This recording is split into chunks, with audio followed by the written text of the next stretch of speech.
Stranded tawag doon eh. Palang araw po.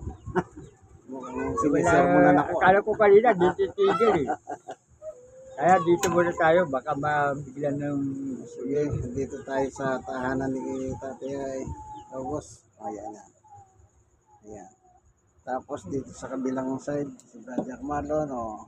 Ito, milyonarya po ito. Pag may pagsabi. Sister Rowring. Meron tayong Bible study rito every Saturday ng hapon. Medyo na late nga na, ano na. Ay, 4:30 na. Pero sabi nga, walang problema yun. Ang importante, yung mahalaga. So, awit muna tayo. Ay, buti mo, Panginoon. Ito, meron kaming kopya. Bago tayo magsimula magbulay ng salita ng Diyos. Okay? Kay buti-buti mo, Panginoon, Sa sa lahat. lahat ng oras, sa bawat araw, kay laging tapat kong magmahal, yung kaway pa walang hanggan. Pinupuri, sinasamba kita, dakilang Diyos at Panginoon. Tunay ngay kay walang katulad. Tunay ngay kay di nagbabago. Mabuting Diyos sa amin nagmamahal. Pinupuri. Buti-buti mo, Panginoon, sa lahat ng oras, sa bawat araw, kay laging tapat kong magmahal, yung kaway pa walang hanggan. Pinupuri, sinasamba kita, dakilang Diyos at Panginoon. Tunay nga'y kay walang katulad. Tunay nga'y kay di nagbabago. Mabuting Diyos at sa amin nagmamahal. Mabuting Diyos at sa amin nagmamahal. Praise God. Panginoon Diyos, aming Ama na makapangyarihan sa lahat. Minsan pa, kami buhay dumudulog sa laklukan ng biyaya upang tulungan kami sa aming pagbubulay ng iyong salita. Buksan ang puso at isip ng bawat isa, gayon din mangununod ng video ito upang maglinabak kami lahat sa salita ng Diyos. Amen.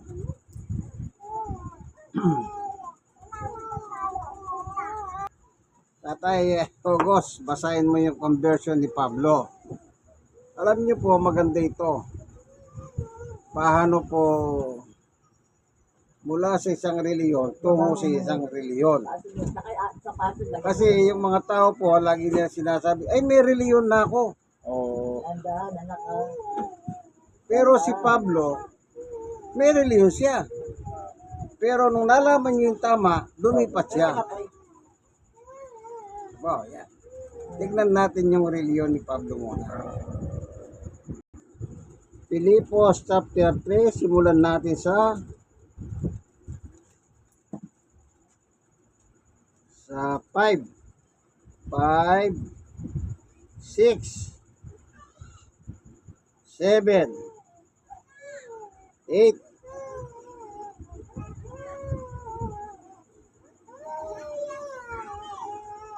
9,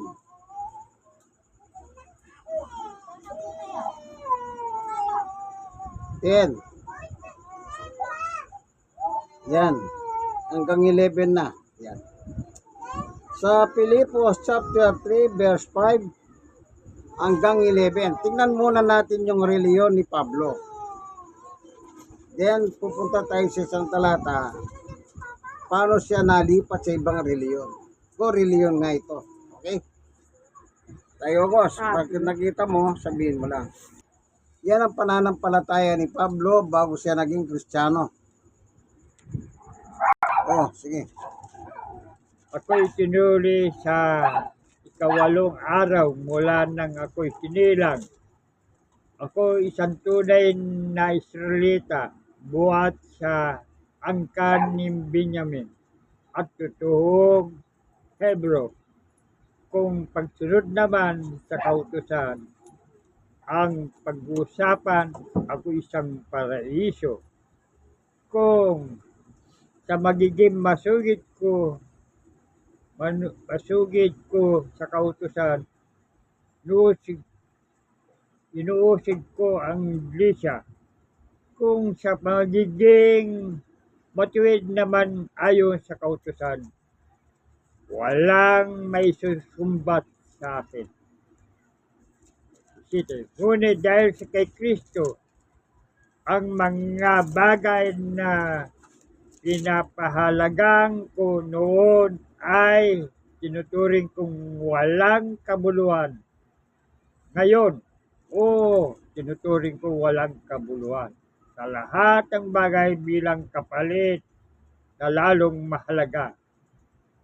Ang pagkakilala kay Kristo Jesus, ang ating Panginoon, ang lahat ng bagay ay pinalagay kong walang kabuluhan at tinuturing kong basura.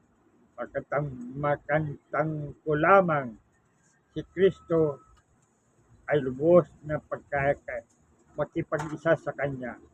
Ang aking magiging matuwid ay hindi sa pamagitan sa pagsunod sa kautusan, kundi sa pananalig kay Kristo ang magiging matuwid kung ngayon buhat sa Diyos. Sa pamagitan ng pananampalataya, ang tanging hangarin ko ngayon ay lubusang makilala si Kristo, maranasan ang kapangyarihang kanyang muling pagkabuhay, may makibahagi sa kanya mga paghihirap at maging katulad niya sa kanyang kamatayan. Maasa kung man at muling bubuhayin mula sa kamatayan.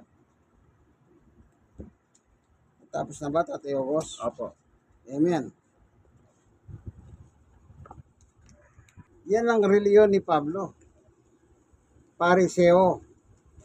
Tinuli siyang ikawalong araw. Yung mga Udyo kasi, kapag pinanganak na, pagdating ng 8 araw, tinutuli niya.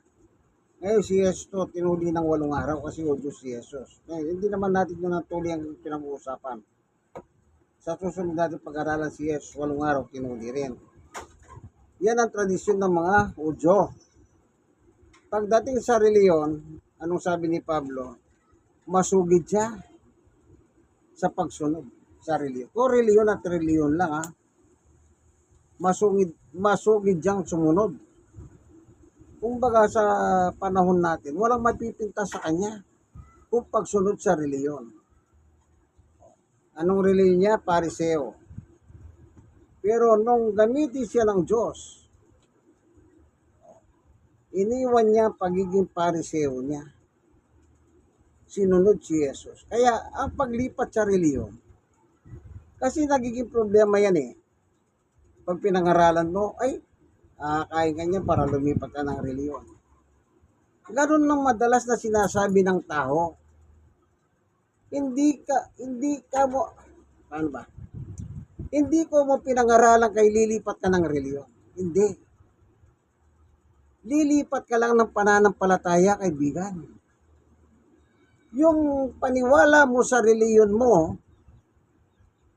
yung hindi tama sa Biblia, iiwan mo yun, itatapan mo ng lahat yun. Kaya nga sabi ni Pablo dito, napakaliwanag yung kanyang salita rito. Gusto kong makilala si Kristo.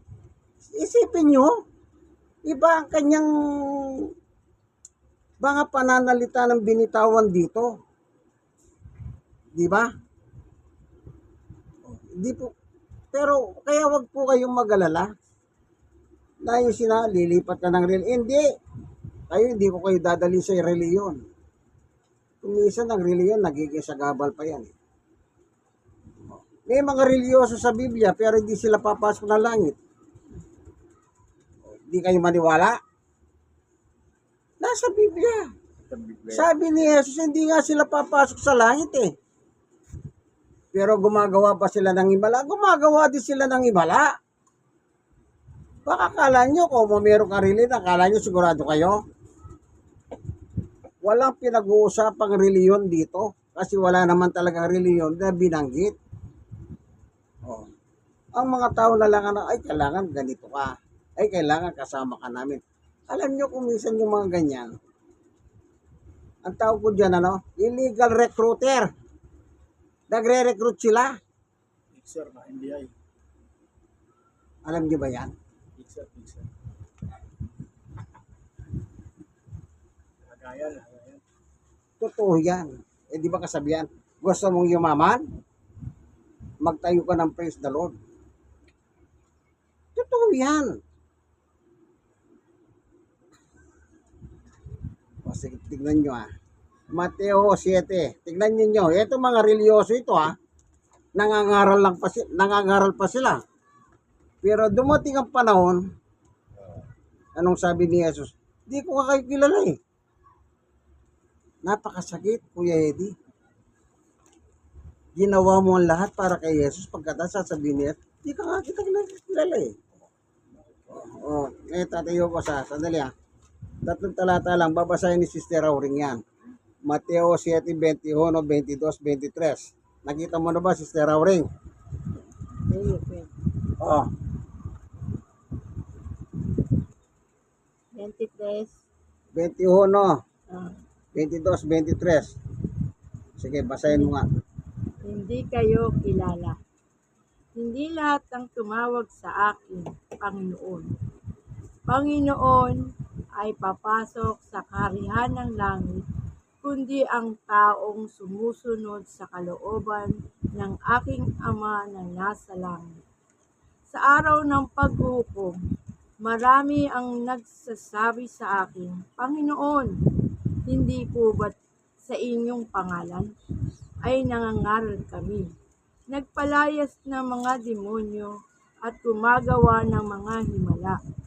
Ngunit sabihin ko sa kanila, hindi ko kayo kilala, lumayo kayo sa akin. Kayo ang gumawa ng kasamaan. Amen. Doon sabi ni Jesus, huwag niyo sabihin di religyoso yan. Sumasamba yan. Pero bandang huli, sabi ni Jesus, sa huling araw, di ko kayo kilala. Kayong mga gumagawa ng masama. Alam nyo, ito, wala man tayo, kaya ako wala akong binabanggit reliyon. Ang paghusga ng Diyos, lahat ng tao. Kaya may reliyon ka, wala kang reliyon. Ano man ang pangalan ng simbahan mo, hindi babanggitin yan. Yung binasang yan ni Sister Auring, yan ay mangyayari pa sa future. Sa hinaharap. Hindi natin alam kung kailan yan. Kaya binanggit yan, yan ay mangyayari talaga.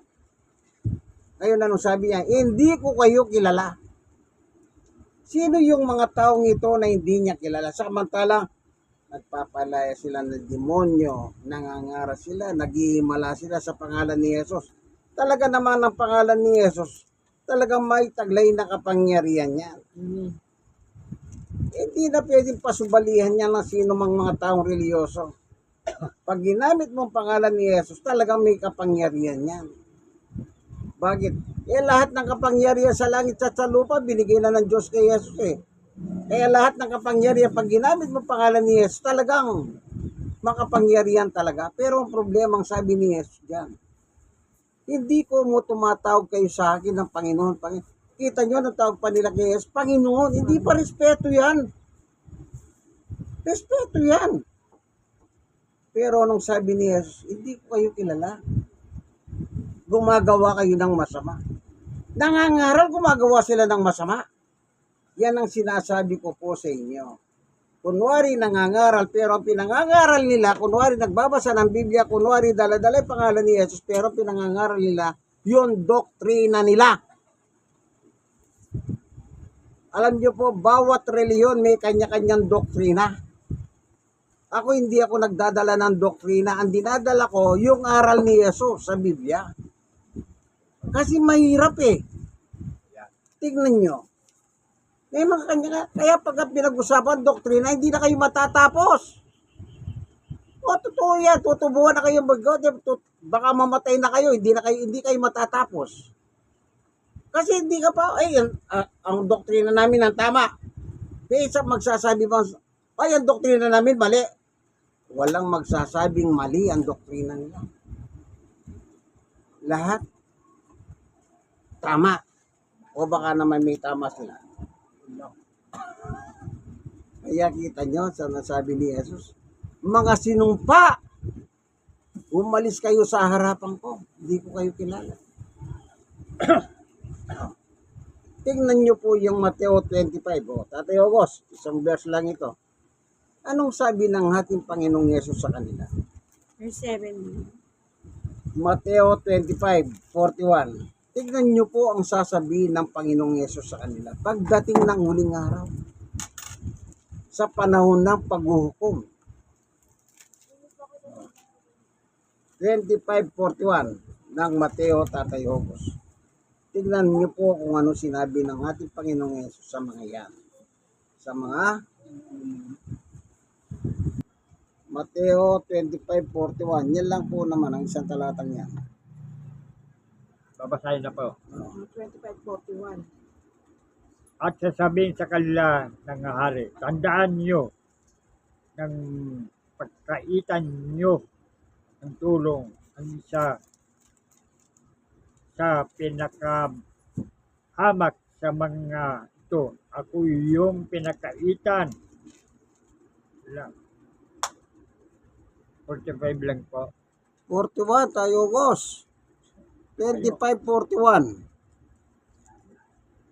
25:41. Sa 41, basahin mo yung 41. Yun lang po kayo. Oh, Sasabihin naman niya sa mga nasa kaliwa, lumayo kayo sa harapan ko.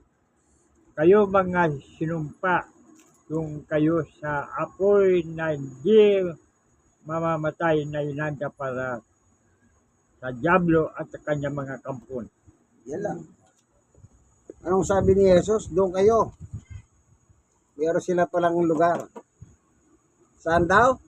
Apoy na di namamatay. Hindi bale, meron pa naman kayo kasama. Kanya lang ka, Diablo.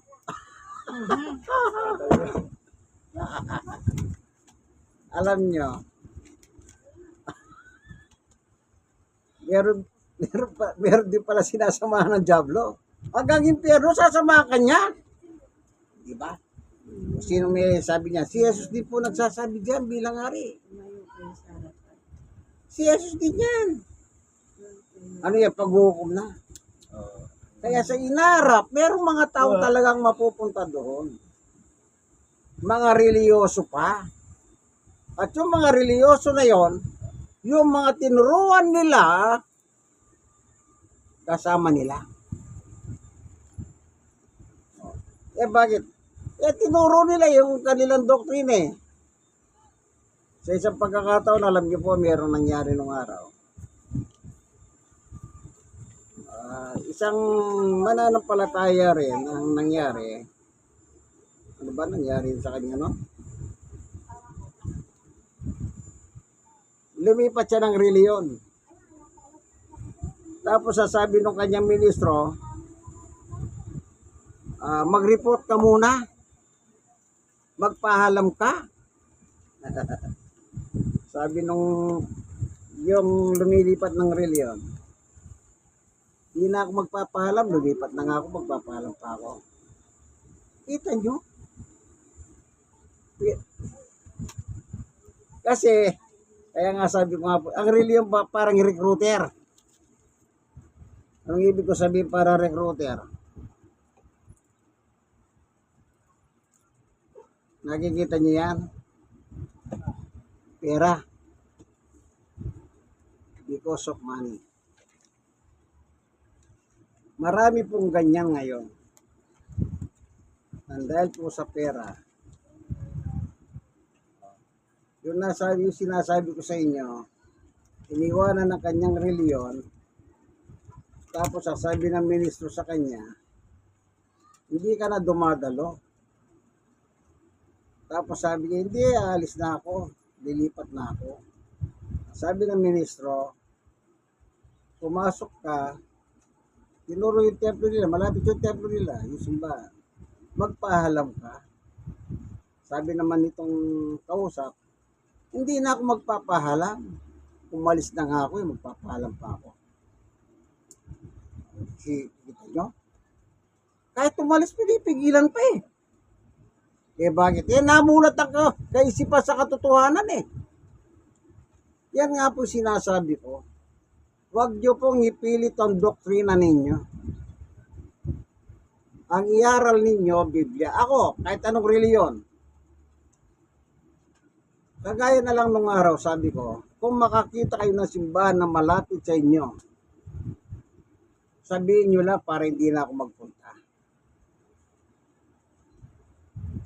Tapos sabi niya sa akin, nakakita daw sila simbahan. Nag-text sa akin, mabuti naman kung meron kayo nakita simbahan na malapit sa inyo. Siguraduhin nyo lang ang tinuturo nila nasa Biblia para walang magiging problema. Pero nagtaka ako, tinext ako. Anong sabi? Magbalik daw ako, pumunta ako sa kanila. Isipin nyo, matagal na akong di pumupunta. Nag-message sila. Pero hindi ko na tinanong bakit nila ako pinababalik. Baka magkaroon pa ng, alam niyo yung usapan, yung kung saan mapunta. Hindi ko naman sila tinanong. Basta salamat at pinabalik ako. Lagi ko sinasabi kahit saan ako makapunta, saan man hindi ko man sila kilala. Sinasabi ko yan. Kung merong simbahan na malapit sa inyo, doon kayo. Pero tiyakin ninyo, yung tinuturo nakasulat sa Biblia. Kung minsan nakasulat na nga sa Biblia, binabago pa nila eh. Hindi kayo maniwala, binabago pa nila. Sa kagustuhan, marami kami. Paramihan ba yun? Hindi po paramihan. Hindi paramihan. Kahit konti lang kayo, walang problema. Kung tama naman. Marami nga kayo, pero naman ang... Tignan nyo na lang ang sinabi ni Pablo. Si Pablo, apostol ito Pero nakita niya may mismong kababayan niya. Nagsisimba pa. Pero anong sabi ni Pablo? Mali. Bakit? O, kita niyo, no? Basahin natin yung kay Pablo. Mismong mga kababayan niya. Napunan niya pagdating sa reliyon.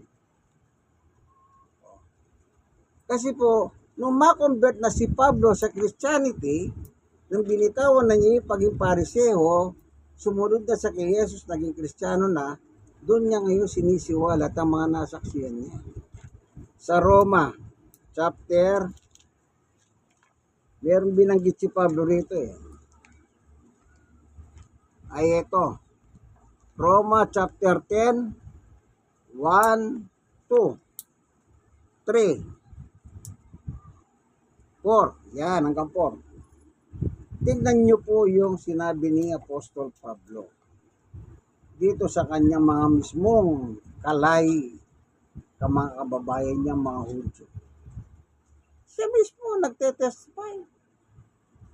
Samantalang Hudyo si Pablo, galing siya sa lahi ng Benamita, sa 12 tribo ng Israel. Yung mga Hudyo yan. Pero nung makonvert siya ni Jesus, ginawang Kristiyano, at the same time, ginawa siyang apostol, tagapangaral, ministro. Kaya ngayon, sinasabi niya yung kanyang mga kababayan. Roma 10, 1, 2, 3, 4, Tatay Ogos. Nakita mo na, Tatay Ogos, pakibasa mo, ano?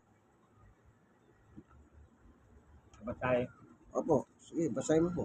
Mga kapatid, ang nanais ng puso ko at dinadalangin ko sa Diyos ay ang maligtas ang Israel, sapagkat saksi ako na sila'y masigasig na maging kalugod-lugod sa Diyos, hindi nga lamang batay sa tamang kaalaman.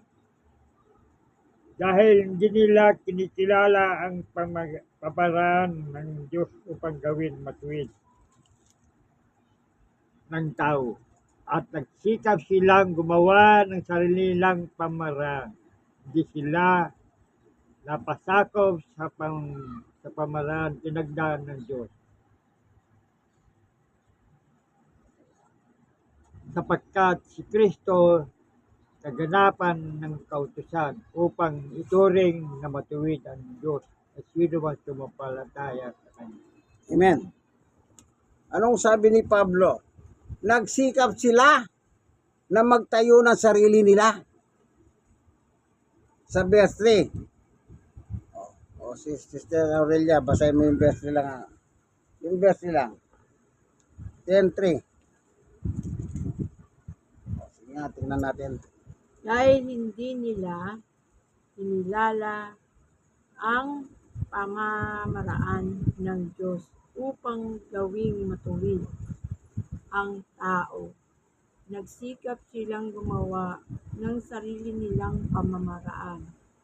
Hindi sila nagpasakop sa paraan na itinakda ng Diyos. O, kita nyo? Nagtayo sila. Yan ang doktrina. Kunwari, chapter 1, verse 6, chapter 10, verse 6, kalokohan. Kunwari, bumabasa sila pero nagtayo sila ng sarili ng doktrina. At yung doktrina nila, yan ang itatanim sa isip mo.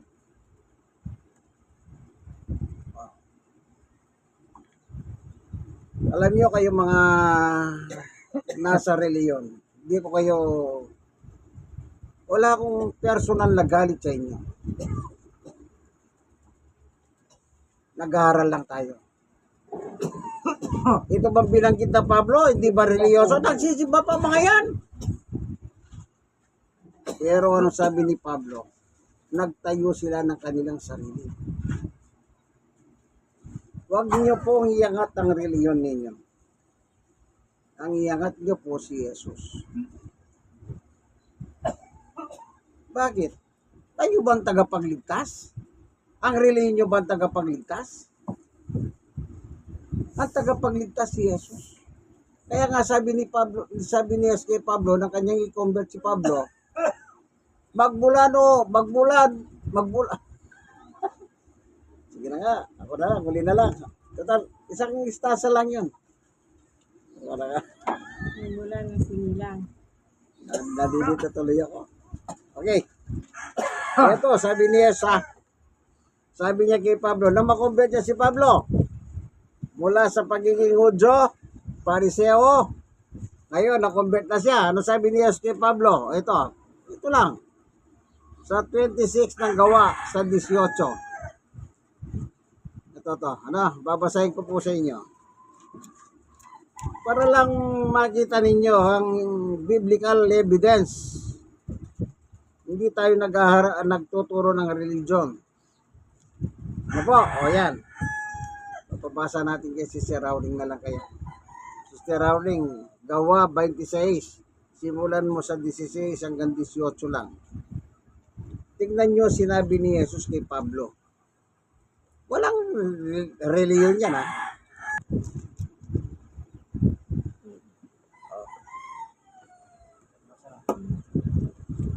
Basa.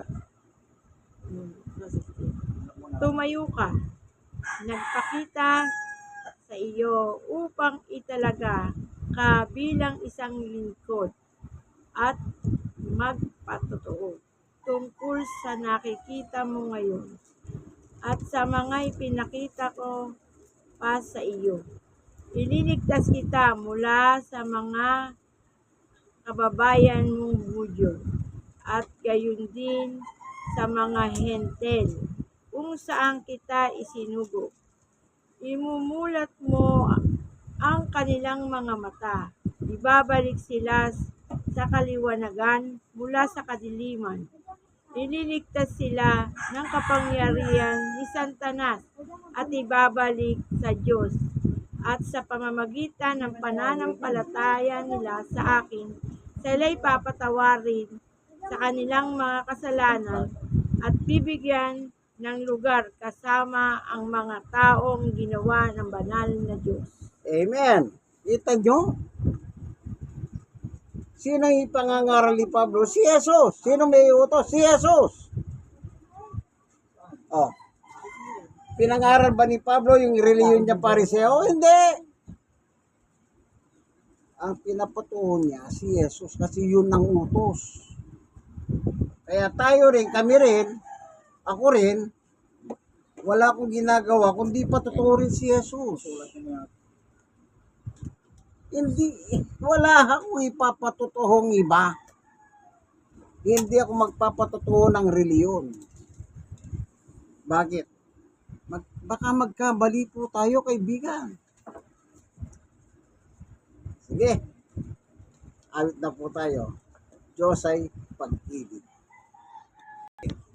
Pag-ibig ang siyang pumukaw sa ating puso'y kaluluwa, ang siyang nagdulot sa ating buhay ng gintong aral at pag-asa.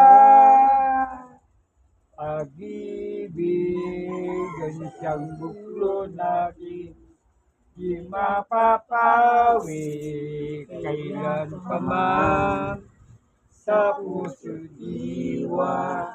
Tayo'y isa lamang kahit na tayo'y magkawalay.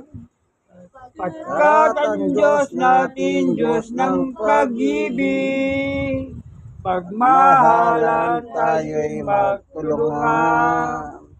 At kung tayo'y bigo, ay huwag limutin na may Diyos tayo nagmamahal. Kami sa aking pasuyo, aking ikalat sa buong mundo. Pag-ibig ni Jesus ang siyang sumagot sa bawat pusong buhaw sa pagsuyo. Pagkat ang Diyos natin, Diyos ng pag-ibig, magmahalan tayo'y magtulungan. At kung tayo'y bigo, ay huwag limutin na may Diyos tayong nagmamahal. Diyos ay pag-ibig. Salamat pong marami sa iyo, Panginoon Diyos. Minsan pa, pinusok mo po kami ng pagkain espiritual. Salamat po sapagkat hindi ka nagsasawang turuan mo kami ng iyong turo at aral. Ganun din po, sana yung manonood ng video, buksan mo po ang puso at isip upang meron po silang matutunan sapagkat wala naman po kaming binago sa nakasulat sa Biblia. Salamat po sa ngalan ni Jesus.